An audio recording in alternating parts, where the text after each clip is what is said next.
Hey Jeff, thanks for joining me. Hey Steve, thanks for having me again. Good to have you. We are talking about a shift in the residential real estate market. We're starting to see buyers starting to get some leverage over sellers. Um, the average home is now changing hands for 2% less than the price on the listing. We also have seen, houses getting pulled off market where they're not getting the price expected. But we've also talked about some higher insurance costs, higher financing costs. Some of that house appreciation seems to be kind of getting limited here. And for sellers to really get the price they want, well, maybe they won't.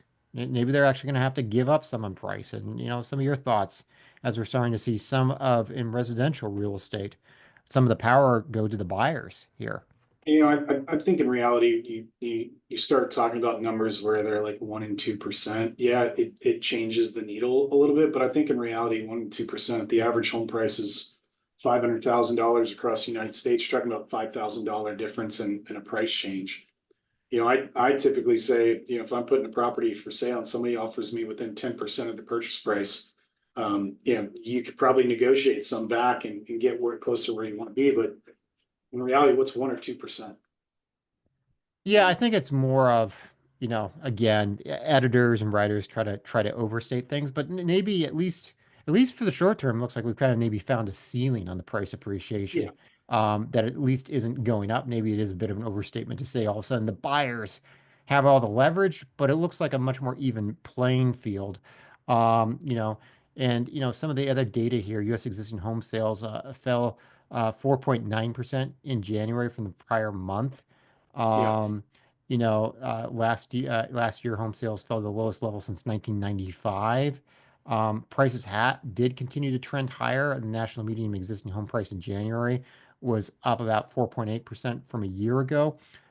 So I think you're right that a better way to look at this isn't so much a major shift in the market as more of maybe the market is kind of hitting a ceiling here in terms of price appreciation, rather than really a move to the buyers having a lot more power. It might be a little bit more even-handed right here. well, I think you also have to consider the inventory that's out there, right? Like, if you've got stale inventory, then you better be negotiable.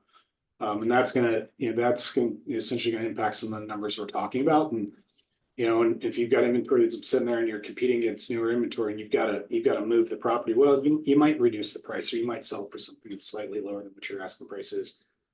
But I'd almost guarantee in every one of those scenarios, it's a heck of a lot more than what they were looking at 5 or 6 years ago. Yeah, well, and to So your point of inventory, by some measures, the for sale homes is at multiple year highs. yeah, So, it does look like homes not selling as well as builders completing homes and moving them onto the market, that we are getting some inventory here. So I think if you have some, if you're a buyer, you have some reason to hope that you may not only not be looking at higher prices, but maybe that you will get some more bargaining power and maybe be able to get some deals as that inventory sure, builds up.